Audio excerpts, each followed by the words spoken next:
ئەوی هێرشەی کە کرا چەند زابتێکی عێراقی هەچەند کوردیش بوون بەڵام لە ئەفسەری سوپای عێراق بوون کوژران. ئیتر لە دوای ئەوە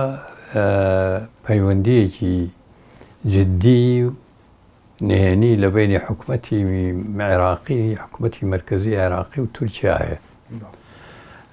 داوای تورکیا ئەوە بوو کە ئەوەیە کە ئەو هێزانەی لە دوای هاتنی داعشەوە لە شنگال دروست کراون و چەکدار کراون کە بەشێکیان لە هێزیتیەکان ئەو هێزە هێزیدیانی کە دروست کراون لەو ناوچەوە بەشێکیان سەر بە حکوومەتی مەرکەزی و هەشتی شعبین، بەشێکیان سەر بە خەڵقی شنگاڵن وەکو هێزی یەپەرشە و هێزەکانی ترکە لەوێ چەکدارن. داوای تورکیا ئەوەیە کە ئەو هێزانە لە شنگاڵ نەمێنێ و دوور بکرێتەوە. ئەم ئیتیفاقیەکە لە بینی حکوومەتی هەرێم و حکوومەتی مەرکەزی و بە ئاگاداری تورکیایە کە حکوومەتی مەرکەزی،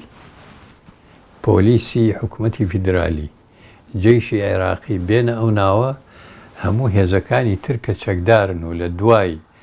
هاتنی داعشەوە دروست کراون ئەو منتیقەیە بەجێ بێڵن بە تایبەتی ناو شاری شنگاڵ.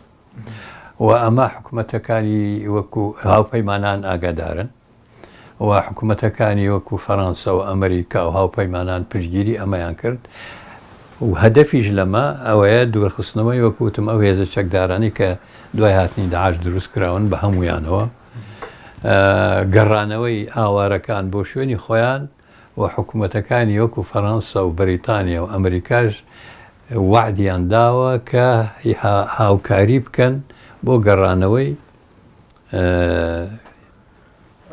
بۆ ئاوارەکان و ئاوەدانکردنەوەی شنگاڵ بە شەرتێ لەلایەن حکوومەتی مەرکەزیەوە حکمی منتیقەکە بکرێ بە شنگاڵەوە. ئەمە ئیتیفاقەکەیە. ئەمە چی پیشانە؟ یعنی بە شێوەیەکی ڕەسمی و قانونی گەڕانەوەی منتیقەی شنگاڵ و شاری شنگاڵ بۆ سەر بۆ بندەستی حکوومەتی مەرکەزی و ئیدارەکردنی لەلایەن حکوومەتی مەرکەزیەوە. ممکنە مەسەلە لەم ڕێکەوتنە ئەگەر جێبەجێ بێ مەسەلەن قایمقامێکی کوردی یەزیدی دانێن، مدیرێکی پۆلیسی کوردی یەزیدی دانێن، هەندێک کوردی یەزیدی لەوێ ببن بە کاربەدەست و بەڵام حکمی ئیداری و ئەمنی منتیقەکە لەلایەن حکوومەتی مەرکەزیەوە. ئەمە باسی ئیتیفاقەکەیە، ئەمە ڕێکەوتنەکەیە کە لە بین حکوومەتی هەرێم و حکوومەتی مەرکەزیە کراوە بە ئاگاداری تورکیا و بە ئاگاداری هاوپەیمانان. ئەمە چۆن جێبەجێەکرێ ئەوەیان پرسیارە، چونکە هەزیەدیەکانەوە بینیمان کۆبوونەوەیان کرد بەشی هەرە زۆریان، ناڵێم هەمووی، چونکە هەندێکی لەگەڵم ڕێکەوتنایە ئەوە واقعەوە ئەبینین. بەشی هەرە زۆریان لەگەڵ ئەم ڕێکەوتنا نین و ئایا چۆن جێبەجێ ئەکرێ ئەوەیان وەڵاهی پرسیارێکەم ئەگەر چاوەڕێکێ بزان چۆن جێبەجێ ئەکرێ ڕێکەوتنی حکوومەتی هەرێمی کوردستانە، چونکە حکوومەت لەگەڵ حکوومەت تەعامولەکەن بۆیە وایان لێ کردووە بۆ ئەوەی مەسەلە ئەمڕۆ کازمی لە فەڕەنسا و لە ئەڵمانیا یەکێک لە خاڵەکانی باسی ئەمەی کردووە کە ئێمە ڕێکەوتنێکی گەورەمان کردووە ئاوارەکان بگەڕێنەوە، ئاوارەکان پێویستیان بە یارمەتی نێودەوڵەتی هەیە چونکە منتیقەکە وێرانە، یعنی ڕێکەوتنەکە لەگەڵ حکوومەت کراوە بۆ ئەوەی تابعێکی وای بنێ کە ئەم ڕێکەوتنە ڕێکەوتنێکی ڕەسمی و قانونیە، نەک بڵێ لەگەڵ پارتی. من وتم یعنی ئەم جارە تەسلیمکردنەوەی شنگاڵە بە حکوومەتی مەرکەزی بە شێوەیەکی قانونی و ڕەسمی بە ئاگاداری ئەو وڵاتانەی کە لەم ناوچە نفوزیانە وەکو هاوپەیمانان وەکو تورکیا. شنگاڵ لەبەر ئەوەی دووەلیەن لە ناحیەی نێودەوڵەتی گرنگی پێیان، چونکە لەو ئیتیفاقیانەی کە لەگەڵ عێراق کراوە و لەگەڵ حکوومەتی هەرێمیشی کردەوە هاوپەیمانان هەموو ئیتیفاقیەک یا هەموو بینینێک باسی پاراستنی کەمە ئاینیەکان کراوە. لەو ناوچەوە جگە لە یەزیدی کریسیانیشی هەیە، شەبەک هەیە، ئەمانە ئەو کەمە ئاینیانن کە حکوومەتە گەورەکان حکوومەتەکانی نێودەوڵەتی و هاوپەیمانان گرنگی پێیان. هیچێک لە قسەکانی کازمی ئەمڕۆ لە فەڕەنساوە بوو کە ئێمە بۆ پاراستنی و مافی کەمە ئاینیەکان ئەم ڕێکەوتنە هەوڵەدەن جێبەجێ بکەن و داوا لەو دەوڵەتانەکە کە پشتگیری بکەن. بڵێن نقطەی زۆعفی ئەم ڕێکەوتنە ئەوەیە کە یەزیدیەکان وەکو کەمنەتەوە کە ئەوانەیانەوێ بیپارێزن بەشداری نەکردووە لە میشە. ڕێی ئەوان وەرنەگیراوە. ئەوە نقطەیەکی لاوازی خاڵێکی لاوازی ئەم ڕێکەوتنەیە. ئەنجا یەزیدیەکان هەڵوێستیان چۆنە بێ نازانم. چونکە وەکوتم یەزیدیەکانیش بەشێکیان ئیسە لەگەڵ ڕێکەوتنەکان بەشێکیان ئەوەتە تەسریحات و قسەکردنیان لە تەلەڤیزیۆنەکان و لە بۆ ئاژانسە نێودەوڵەتیەکان ئەوڵێ ئەم داواکەن کام ڕێکەوتنە سەر بگرێ بۆەوەی ئاوارەکان بگەڕێنەوە. بەڵام ئایا ئەتوانرێت سەر بگیرێ ئەو هێزانەی حەشدی شعبی ئاخر حەشدی شعبی هێزەکانی منتیقە تەسریحیان دژی ئەم ڕێکەوتنە بوو و ئەوەی کەوەکو من گوێم لێ بوو لە هەندێک میدیاکانەوە لە میدیا عێراقیەکانەوە دژی ئەوەن کە حەشدی شعبی لە منتیقەکە بچێتە دەرەوە. بەڵام حکوومەتی مەرکەزی کازمی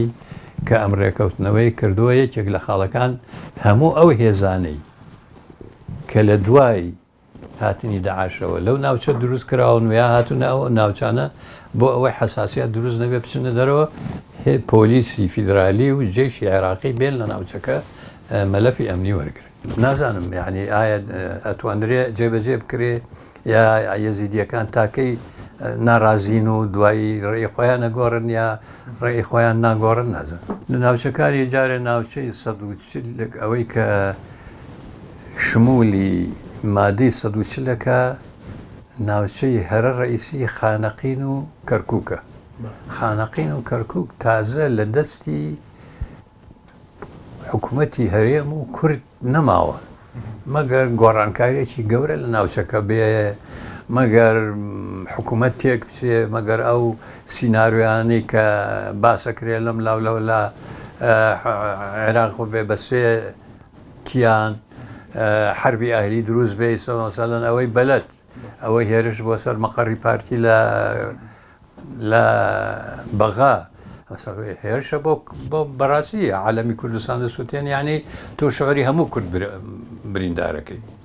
ئەمانە هەمووی سەرەتایە بۆ ئەوەی حربێکی ئەهلی و تایفی لە عێراقا دروست بێ کە ئەمە دروست بوو ئەو ئیتیفاقیانەشی هەموو هەڵەوەشێتەوە. ئەگەر ئەمە دروست نەبێ ئەگەر بیر لەوە نەکەنەوە کە عێراق بێ بەسێکیان ئەچەند ئێستا ئەخباری زانیاری